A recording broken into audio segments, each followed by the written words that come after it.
Supremo Tribunal Federal começou a julgar hoje a legalidade da revista íntima de funcionários em empresas do estado do Rio Grande do Sul. Os ministros também negaram o pedido do senador Assir Gurgax e mantiveram a execução da pena de 4 anos e meio do parlamentar em regime semiaberto. A repórter Carla Lucena acompanhou e ao vivo tem os detalhes para a gente. Boa noite, Carla.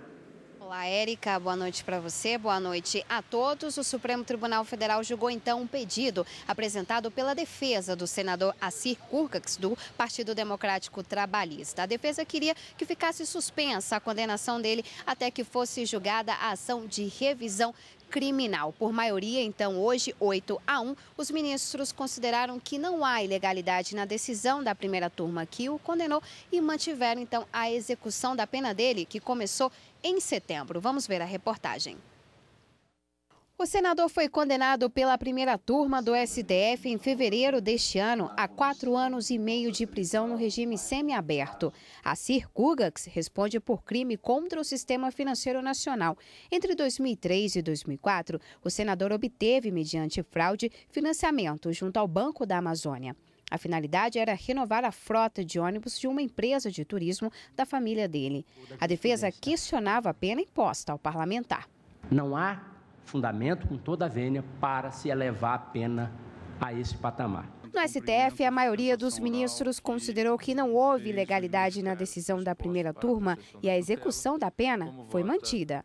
Por compreender que a dosimetria da pena levada a efeito pela colenda da primeira turma não se distancia, prima facie, da jurisprudência desta Suprema Corte, entendo não ser o caso de antecipar a tutela. Não há aqui nenhuma ilegalidade flagrante que possibilite o que se pretende, que é tão somente uma revisão, uma reanálise das circunstâncias judiciais. O que se percebe claramente é uma tentativa de revisão, inclusive, sobretudo, de matéria fática e de como ela foi valorada. Esse não é um instrumento apto a rever a dosimetria da pena. Não concebo tutela antecipada na rescisória e não concebo também tutela antecipada na revisão criminal.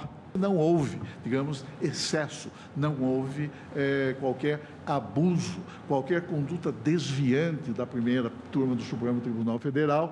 O ministro Ricardo Lewandowski foi o único a votar a favor do pedido do parlamentar. Nós temos que verificar, estudar uma forma de permitir que nas ações penais originárias o réu, o acusado, possa ter pleno acesso à justiça de acordo com aquilo que estabelece os pactos internacionais de proteção aos direitos humanos. Assir Gurgax cumpre a pena no complexo penitenciário da Papuda, em Brasília. Desde outubro, ele pode ir ao Congresso e exercer o mandato de senador durante o dia, mas à noite deve voltar à prisão.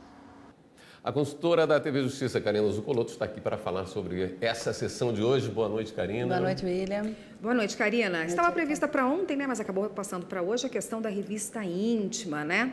Exatamente, Érica. Um questionamento acerca de uma lei do estado do Rio Grande do Sul que teria proibido essa revista íntima em empregados por parte de empresas que tenham sede ou filiais em todo o estado do Rio Grande do Sul, acabou sendo alvo de 2 ações diretas de inconstitucionalidade, cujo julgamento foi iniciado na sessão desta tarde no plenário do Supremo, mas interrompida em razão de um pedido de vista do ministro Dias Toffoli. Até durante o julgamento, Érica, o ministro Dias Toffoli havia preparado achou que daria tempo de julgar outros recursos extraordinários com sustentação oral já programada, mas os debates acabaram se alongando e esse foi o único tema da segunda parte da sessão plenária de hoje. Por 4 votos, 4 votos entenderam que a lei é inconstitucional, que haveria sim uma violação das normas do trabalho, já que a União apenas, diz a Constituição, compete a legislar sobre direito do trabalho e essa legislação, portanto, estaria a aviltar essa competência, usurpar a competência da União para legislar sobre direito do trabalho, mas outros 4 ministros acabaram seguindo o voto do ministro relator Edson Fachin, entendendo que não haveria qualquer tipo de violação, porque a norma ela é protetiva não só da dignidade da pessoa humana, como também da intimidade inconstitucionalidade desses funcionários e desses empregados, e ela também acaba sendo contemplada na própria CLT.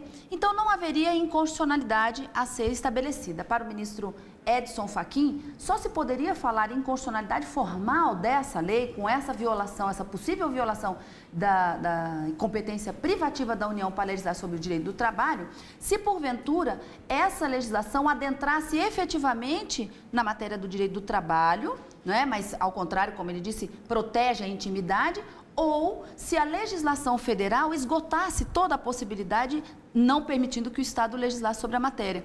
Então, como é uma matéria que vem ao encontro da legislação protetiva do trabalhador, ele não via qualquer inconstitucionalidade. O ministro Luiz Fux também, durante o seu voto, ele disse que na Constituição existem normas que são de reprodução obrigatória e outras que seriam normas de imitação. E se essa norma imita o que a lei federal já determina, não haveria inconstitucionalidade. E todos eles acabaram concordando que a norma materialmente não viola a Constituição porque ela protege justamente esses princípios fundamentais. E a grande discussão é saber se envolve ou não a matéria do direito do trabalho. Essa discussão deve ficar para um momento posterior, quando então o ministro Toffoli deve trazer esse julgamento mais uma vez para proferir o seu voto vista e, nesse caso, um voto de desempate, já que temos 4 votos a 4 até agora no plenário do Supremo. Uma curiosidade aqui, Karina, parece que hoje nós tivemos a estreia de um muito jovem advogado no plenário, né? E por sinal, William, ele fez uma brilhante sustentação oral da tribuna do Supremo, sustentando a inconstitucionalidade dessa lei do Estado do Rio Grande do Sul. Falou bonitinho demais.